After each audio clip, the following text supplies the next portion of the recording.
This is In the Loop. I'm Christian Bryant, and I'm this close to drawing a face on a volleyball and welcoming him as my new coworker. It's so lonely in this office.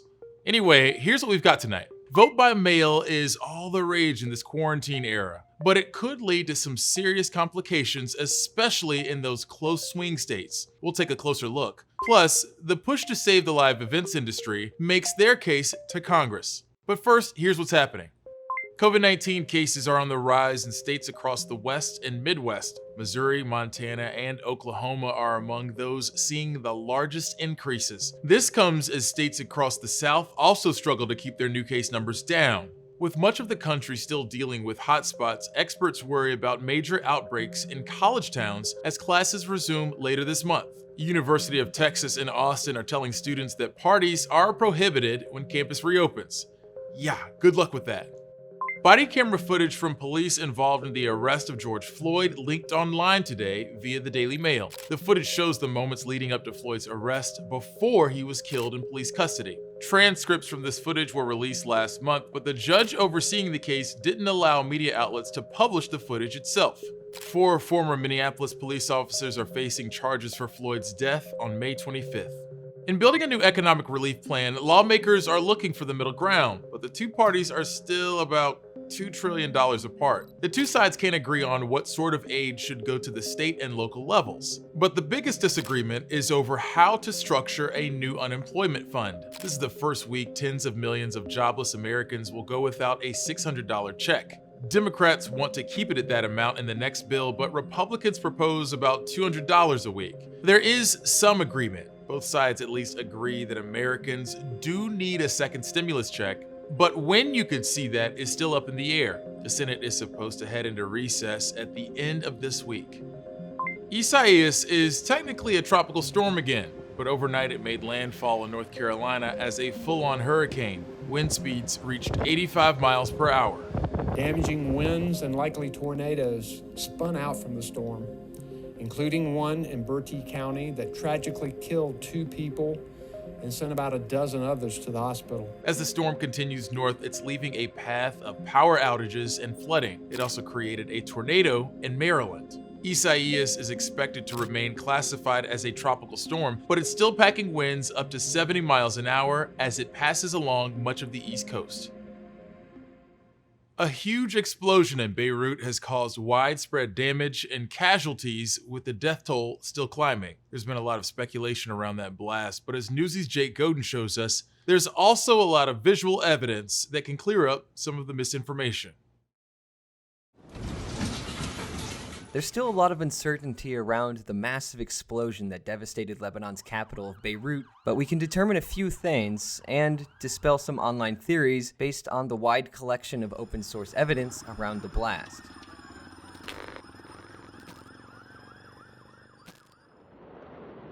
Multiple videos shared online show a fire raging at Beirut's main port before the city is rocked by a much larger explosion. In one video, taken about 1.2 kilometers from the port, a massive shockwave forces the person taking the video to take cover. And another one, taken from some residential towers directly south of the explosion, shows the force of the explosion as it rips through the city's port. It's still too early to tell what exactly caused the explosions, but reports from the Director General of the Lebanese General Security suggests the large explosion was caused by highly explosive material confiscated from a ship months ago. Contrary to some online theories floating around, there's nothing to suggest this was a nuclear blast. Mushroom clouds can form from all sorts of large explosions, even from volcanoes. Lebanon was already facing its worst economic crisis in modern history, with inflation soaring and the growing threat of widespread famine and disease. The country relies heavily on imports, many of which come through the port in Beirut, now left in destruction by this explosion. We're less than 100 days away from this year's general election, and many voters will likely be voting by mail in November because of the risks associated with the coronavirus. But which battleground states are ready for increased voting by mail? Newsy's Stephanie Liebergen explains. As the November election nears, voters are facing the reality that voting by mail might be the best option this year, and some states are better prepared than others. Experts estimate as many as 60 to 70% of Americans might vote before November 3rd. That would be a sizable increase over the 40% of Americans who voted by mail or voted early in the 2016 election. Joe Lenski oversees election polling and election data that major networks use to call races. He says the change presents a unique challenge if mail-in ballot numbers skyrocket in battleground states. So it's a combination not just of which states are going to be competitive and close, but which states have in place processes where they can report those votes quickly. States like Florida and Arizona are used to processing a large number of mail-in or absentee ballots. That's not the case in some other important states like Georgia, Minnesota, North Carolina, Pennsylvania, Texas, and Wisconsin, where less than 5% of ballots were submitted by mail in 2016. In Michigan and Ohio, all registered voters will receive an application to vote by mail this year. That's expected to boost the mail-in participation rate in both states, which was about 20% in 2016. Lenski says he's most concerned about Wisconsin and Pennsylvania, where laws prevent election officials from processing or tabulating mail-in ballots before Election Day. Both states saw sizable vote-by-mail increases during their 2020 primaries.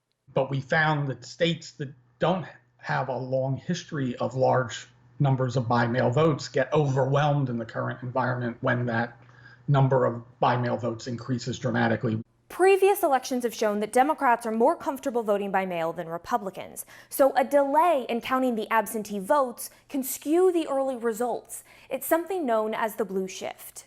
It's possible to imagine a blue shift occurring in the presidential election and be determinative of the outcome in a battleground state. So Pennsylvania, Arizona again, we could be in for a bumpy ride. That blue shift might contribute to President Donald Trump's frequent criticism of voting by mail, but that rhetoric could do Republicans more harm than good. If this surge continues, if it worsens in the fall of COVID, Republicans are going to have to rely on a lot of those mail-in voters. I've heard from a lot of Republicans that are really worried about this rhetoric from the president, that it could really harm Republicans. So not just him, but down ballot as well. Widespread voter fraud is not a problem in the United States. When there are isolated cases, it's usually an effort to influence a small-scale race, like for city or county government. So for a statewide race, it is, I don't want to say completely impossible, but it's extraordinarily difficult to pull off a successful fraudulent scheme that would completely go undetected. Dealing with mail-in ballots just takes extra time. Someone has to complete little tasks like opening the envelope and unfolding the ballot, as well as bigger tasks like verifying a voter's identity. And a number of states have laws that prevent election officials from getting a head start before Election Day. And it's an unintended byproduct of changes that we've made in the aftermath of Bush versus Gore and the 2000 debacle to try to improve the voting process. And one way we've tried to improve it is more voter choice. Stephanie Liebergen, Newsy, Miami. We're going to 86 the trending topics for today and instead put our focus on something that's been underreported this year. Native women have told me that what you do when you raise a daughter is you prepare her for what to do when she's raised, not if, but when. Why are we different than every other person? Why don't we have the justice everybody else does? Excited that you found Newsy's clear, straightforward news reporting? Just remember, you can come back every morning for fresh, up-to-date stories and get your day started with news that matters most to you. On your schedule, anytime you need us, every day. All facts, no opinion. We're Newsy. Be informed, not influenced. Here's something you probably haven't heard much about this year: the climate. But a whole mess of other stories dominating the news in 2020 doesn't mean that one big slow burn story is any less important. There's been a lot of things happening on the climate change front that just haven't gotten the attention they deserve lately. So we put together a little rundown to do our part in making up for that. Here's what you might have missed from some of the year's biggest climate stories. Dangerous heat waves have pushed the temperature to record-breaking highs in parts of the US in recent days, and over 110 degrees in the Southwest.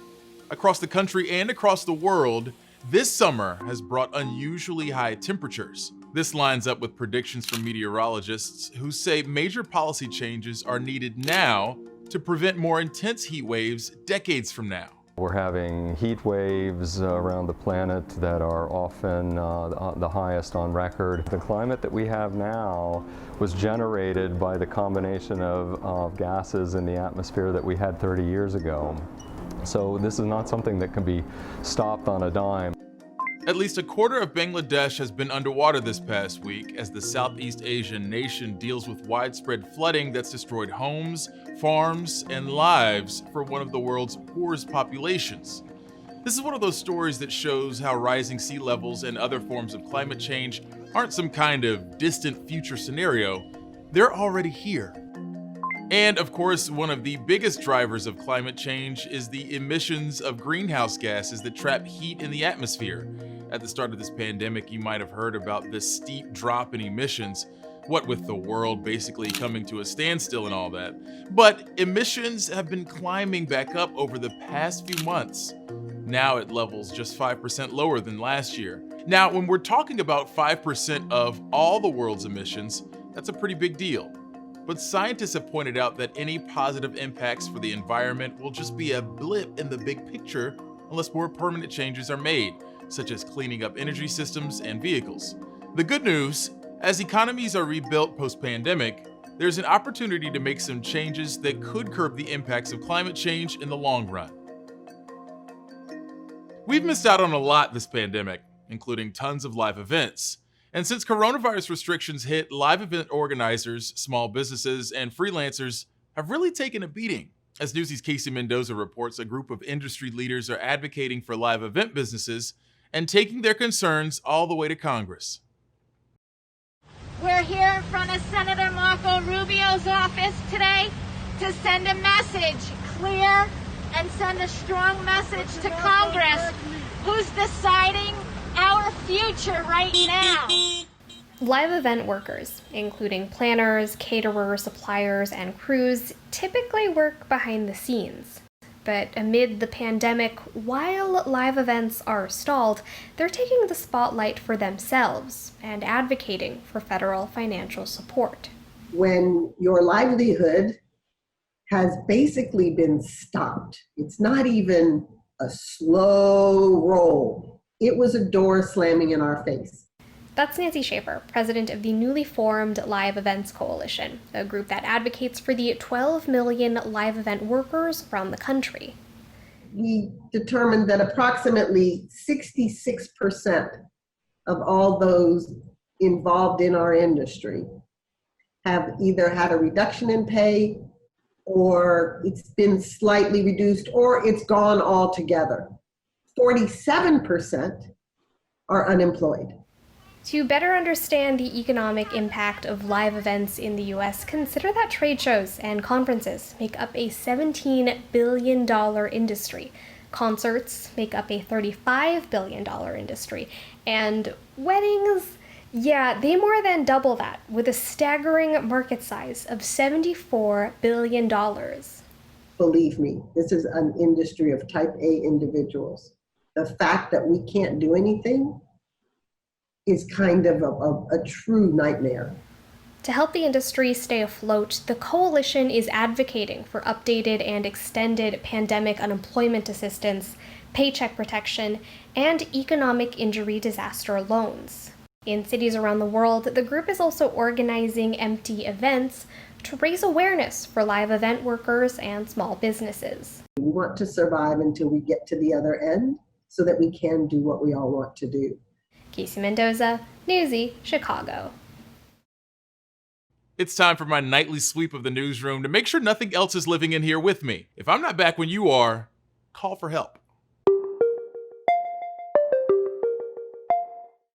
At Newsy, we're focused on facts and solutions. Talking with medical workers on the front lines, decision makers, and everyday people. All of us fighting COVID-19. Newsy, be informed, not influenced. A time traveler would be having a field day right now. Not only would we have to explain the masks and the TikTok, but robots are all over the place. Not quite like these guys, though.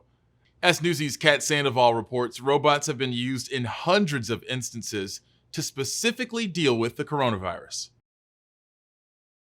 Welcome back. You have a message from John. Robots have been around for a while, but experts say robot use and demand has increased during the COVID-19 pandemic. In Austin, Texas, Moxie is a hospital robot that assists nurses with tasks like delivering supplies, lab samples, and medication. The 5-foot-tall machine can bring clean sheets and remove soiled linen from patient rooms, freeing up nurses to do other tasks. There are also robotic delivery systems and drones used to inform vulnerable populations. This is a public health announcement. And this fall, White Castle will have a new employee, Flippy, who can flip burgers and cook fries. It will help minimize human interaction in an age of social distancing. Futurist and author Martin Ford thinks the coronavirus accelerated the push for more robots. Anytime you have an economic downturn, that puts increased pressure on businesses to become more efficient. Automation on jobs happens during economic downturns because it's combined with this pandemic,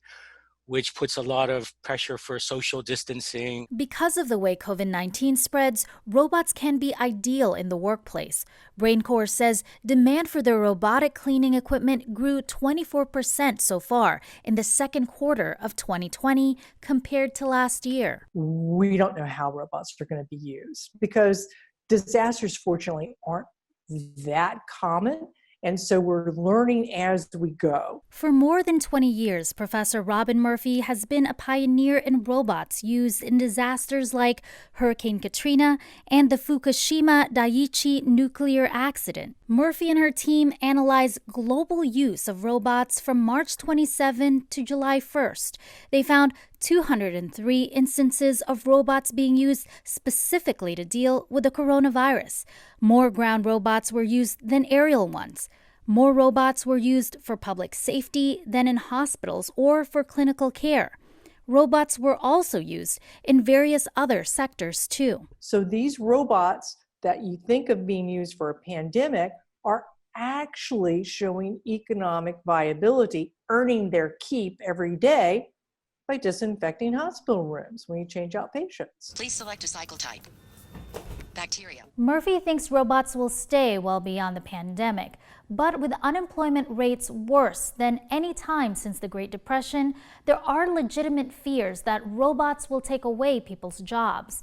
But Murphy insists that's not the case. Typically in a disaster, robots are never used to replace a person. A person's just faster, better, smarter. They're usually smaller or doing things that a person couldn't do, or it's just way too unsafe for them to do. Futurist Ford disagrees. He thinks robots are becoming more adaptable through AI technology and that repetitive, simple jobs will disappear. And with that, job loss and income. We're going to have to figure out how to live and function in a world where there might not be enough work to go around. While our experts may not agree on the future of work, they do agree that robot use is here to stay. Kat Sandoval, Newsy. Do me a favor, go ahead and hit us up on Twitter using the hashtag #NewsyInTheLoop. Y'all, I don't want my brother to be the only one hitting me up every night. Every patient was a dollar sign. It wasn't about how well was the treatment done. It was about how much did you make on that treatment. On a personal basis, I've watched them drilling perfectly healthy teeth. I do not think I was an aggressive dentist. Losing your perfectly healthy teeth. How dare you try to do that to me? We're not really sure that Wall Street is the best place to make medical decisions for us. Nothing's wrong with making money if you're doing it ethically. Absolutely not.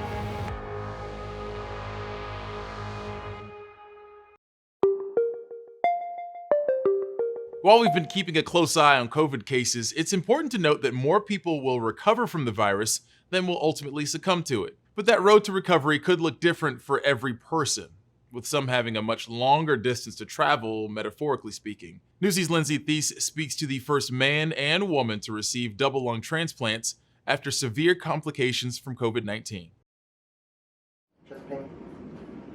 Just like the tenderness, the usual. On April 26, 28-year-old COVID-19 patient Myra Ramirez went to the ER.